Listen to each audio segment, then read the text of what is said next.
안녕하세요. 하늘땅 공유 찬양 나눔 5번째 시간입니다. 오늘은 하나님의 사람들이 부른 사도신경에 관해서 이야기하고자 합니다. 사도신경 하면 무엇이 떠오르시나요? 예배가 떠오를 것입니다. 기독교 내에서 전통적으로 사도신경은 아주 중요한 위치에 놓여져 있는데요. 이 사도신경은 기독교인들의 신앙, 하나님께서 창조하시고 또 예수님께서 우리 죄 때문에 십자가에 못 박혀 죽으셔서 구원을 이루시고 또 성령님에 관해서 교회에 관해서 고백하는 내용이 바로 사도신경에 담겨 있습니다. 여러분, 이 사도신경은 많은 기독교인들이 예배 때 우리는 이렇게 믿습니다 라고 고백하는 내용입니다. 더 크리드라는 제목을 가진 찬양이 있습니다.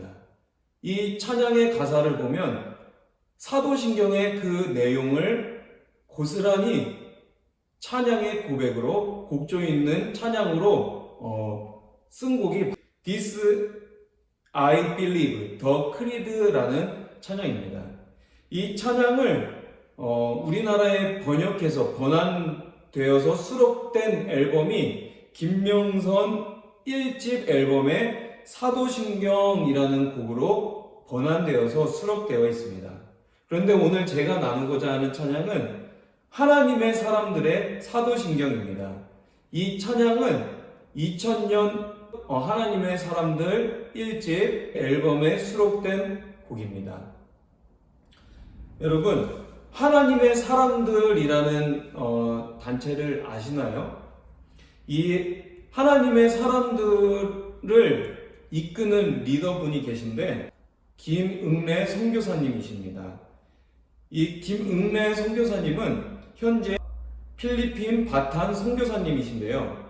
2002년부터 필리핀에서 복음을 위해 수고하시는 분이십니다. 이 김응래 선교사님이 이끄시는 하나님의 사람들 7천이라는 명칭의 단체입니다. 이 김응래 선교사님은요, 미국 남침내회에서 안수를 받으신 목사님이시고 선교사님이십니다. 1996년에 선교사 소명을 받으신 분이십니다. 원래는 예수님을 믿는 가정에서 태어난 분이 아니신데 78년도에 예수 믿지 않는 가정에서 태어나신 분이십니다. 그분이 어떻게 예수님을 믿게 되었냐면 이분이 형이랑 장난치다가 무엇을 던졌어요. 무엇을 던졌는데 피를 흘릴 만큼 큰 사고가 있었는데 그때 입에서 하나님이라는 단어가 나왔다고 합니다. 86년에 김응래 선교사님이 하얀 옷을 입은 분의 뒷모습을 봤는데 그 옆에 손을 잡고 있던 아이가 있었대요. 그런데 그 하얀 옷을 입은 분이 말씀하시기를 너를 선택한 예수다 라는 음성을 들려주셨다고 합니다. 그리고 세월이 흘러 1992년 6월 7일에 아담아 내가 어디 있느냐 라는 말씀을 듣고 음성을 듣고 인격적인 그 하나님의 하나님 체험을 하고 미국으로 유학을 가셔서 팔봇 신학교에서 신학 공부를 하신 분이 김응래 선교사님이십니다. 그분이 처음부터 이렇게 찬양을 쓰려고 마음을 먹었던 분은 아니세요.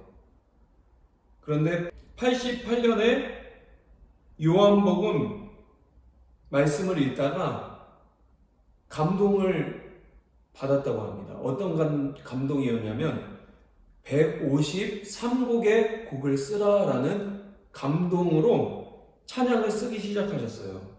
찬양을 쓰시는데, 한 곡을 만드시는데 전공자가 아니기 때문에 오래 걸릴 거 아니에요? 노래를 만드는데. 그런데 5분에서 30분 만에 곡을 완성해서 그 곡들이 바로 하나님의 사람들 1집, 2집, 3집에 이렇게 수록된 것이죠. 이 앨범이 친숙하지 않은 분들도 계실 거예요.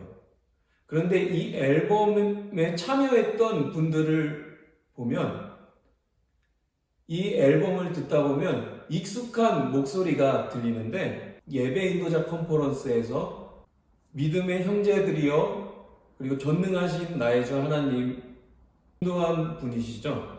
이민우 목사님, 그리고 송정미 사모님의 목소리가 이 앨범에서 들립니다. 이분들이 앨범을 제작하는데 참여하셨습니다. 김은매 선교사님이 1집부터 3집을 2000년도, 2001년도에 발매하셨는데요. 하나님의 사람들에서 이렇게 발매된 앨범인데요. 이런 경우가 많지가 않습니다. 사도신경에 관해서는 많은 이야기들이 있는데요. 이 사도신경을 예수님의 제자들, 사도들이 직접 문구 하나하나를 작성했다고 전통적으로 그렇게 믿기도 했었습니다. 그런데 서방의 루후스라는 분이 AD 40년경에, 주후 40년경에 사도신경 강해에서 이렇게 말했어요. 그 책에서 이렇게 써놓았습니다. 오순절 날에 방언으로 말하는 능력을 받은 사도들은 세계 각국에 복음을 전하도록 명령을 받았다. 적당한 문구를 사도들이 썼다고 이렇게 말했는데요. 클라스 루니아가 쓴 나는 하나님을 믿습니다 라는 책에서는 기독교 내에서 아주 중요한 회의가 있었는데, 피렌체 공의회에서 사도들이 정말 사도신경을 작성했는가에 대한 의문이 있어서 그것을 이야기했는데, 여러분, 사도신경은 사도들이 썼는지 아닌지 우리는 잘 알 수가 없지만, 분명한 것은 사도들이 예수님의 부활, 그리고 예수님께서 어떤 분이신지, 하나님께서 어떤 분이신지 믿는 그 내용을 간추린 것이라고 할 수 있을 것입니다. 이 사도신경에 관해서 하이델베르크 교리문답으로 보는 사도신경, 코르넬리스 프렁크가 쓴 이 책에서 사도신경의 내용을 어떻게 요약하냐면, 우리의 창조, 또 우리의 구속, 우리의 성화가 성부, 성자, 성령 하나님께서 이루신 것이라 이렇게 말하고 있습니다. 칼빈은 기독교 강요에서 이 사도신경에 대해서 쓰기를 사도들에 의해서 전하여져서 신앙 가운데 잘 정리되어진 가르침의 요약이 사도신경이다 라고 이렇게 말하고 있습니다. 그리고 이 사도신경은 사도신조라고도 불리는데, 이 사도신조라는 이름을 가질 만한 가치가 있다고 생각한다, 이렇게 칼빈이 기독교 강요에서 사도신경에 대한 자신의 생각을 기록했습니다. 여러분, 이 하나님의 사람들 사도신경을 들어보면 정말 좀 비장한 느낌이 듭니다. 한번 들어보도록 하시겠습니다.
주시는